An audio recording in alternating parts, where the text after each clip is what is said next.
as I unscrew this, let's see, it's not the best state. Oh, there it is. Now see, I got my polarization in that corner, and then it goes away again, and you can see the polarization issue. Now if I wanted to lock it,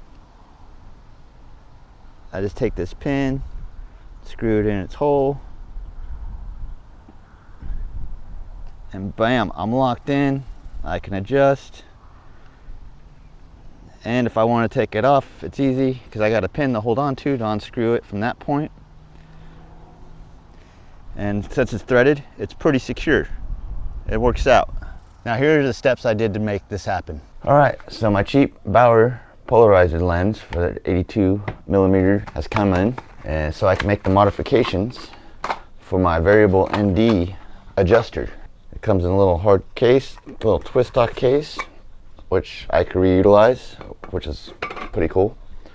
But the first thing I'm gonna have to do is take out the glass. Usually get a small screwdriver because there's usually like a little line, and we just twist that bad boy off of there.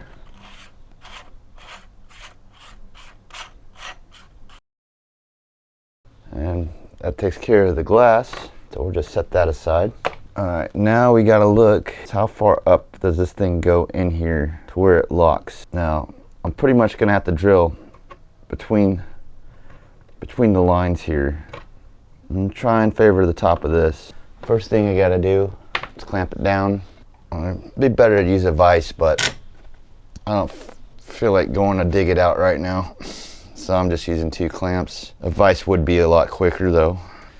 And I'm using a 1.6 millimeter drill bit with the M2 tap, just because I know it's aluminum. So the smaller bit, I check it like that, make sure, all right, just the threads are poking out, so this is a decent size. And then it's just a matter of keeping her straight.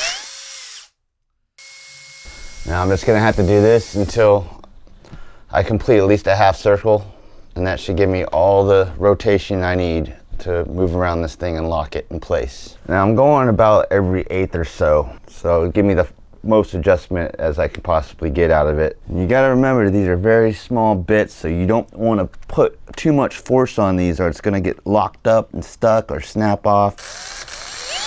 When you kind of get in there, you want to kind of let some pressure off. Oh yeah, another tip, you also got to remember, you want to run your drill at a lower speed, just not to add too much torque on that little guy. All right, good enough for 180 degrees of rotation. Lock in place. So now we got a deburr. This is when a file comes in handy, but it's aluminum, so it flakes off usually pretty easy. Now you'll notice that it's going to be stiff, so now it's just going through and hitting my holes. And by tapping all these holes pretty much the same, I should be able to just mix and match and have multiple options to put it where I need it.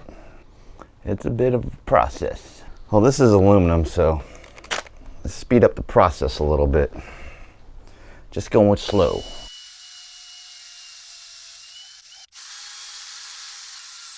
Now you realize it's a little stiff at first, so you gotta work it back and forth until it loosens up, and then it's just a matter of spinning it and getting all the metal flakes out of there before you mount your glass. I should be able to just get any of those lined up, and my pin should screw in because it's all the same thread. Now I got a lock in. It keeps it from rotating. And yeah, it's a pain in the ass to screw the little screw in. Just line up some holes and I can adjust it any position I want. This isn't gonna go flinging out on me because it's threaded in, and when it gets stuck on the lens, it's secure enough to where I can use it as a thumb tab to help unscrew the lens off the camera lens too, if sometimes you over tighten it and it gets stuck. So it's also going to help out with that. And there you go. Just takes a little bit of work, but hey, bust out your old variable NDs and adjust your polarization. Now the one caveat, you may notice vignetting up in the corners here at 24mm. I'm using a 24 to 70mm lens, but when you activate active stab, it goes away, or you zoom in more to like the 26 range and up, then it's perfectly fine. So this is one thing to be aware of, because this is an 82 millimeter ring.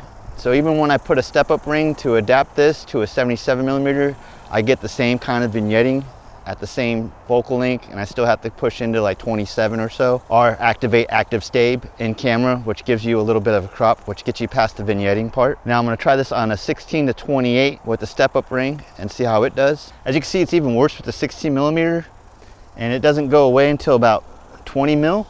Once you're at 20 mil, you're fine. So there are some limitations to doing this, but then again, if I pull back the full 16 and put it on active stab, it pretty much gets rid of most of that vignetting. So if you're filming handheld, most likely you'll be in active stab anyway, so it shouldn't be too much of an issue. And yes, I'm using Sigma glass because I'm all about the budget. Well, that's my solution for the adjustable variable ND problem, because I know the camera companies are not going to do it. If anything, as I was making this video, I noticed Nisi just came out with something that does something along the lines. So be prepared for the YouTube shills to tell you this is the latest, greatest thing in the weeks to come. But you got to buy into a whole new set of glass. It's like 250 bucks, whereas I made this modification for like $40 if I include the tap bits, the polarizer filter, which I could re-put the glass in and reuse it as a polarizer, not just a variable ND adjuster, and the drill bits, and plus shipping and handling and taxes and all that. It still comes out just shy of 40 bucks. As a poor man's filmmaker, I'm looking for cheap solutions.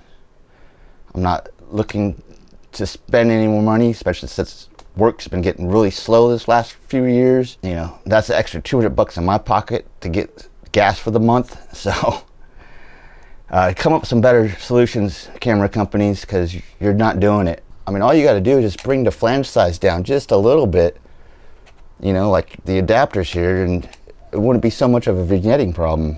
But other than that, just keep on filming, and I'll see you next time.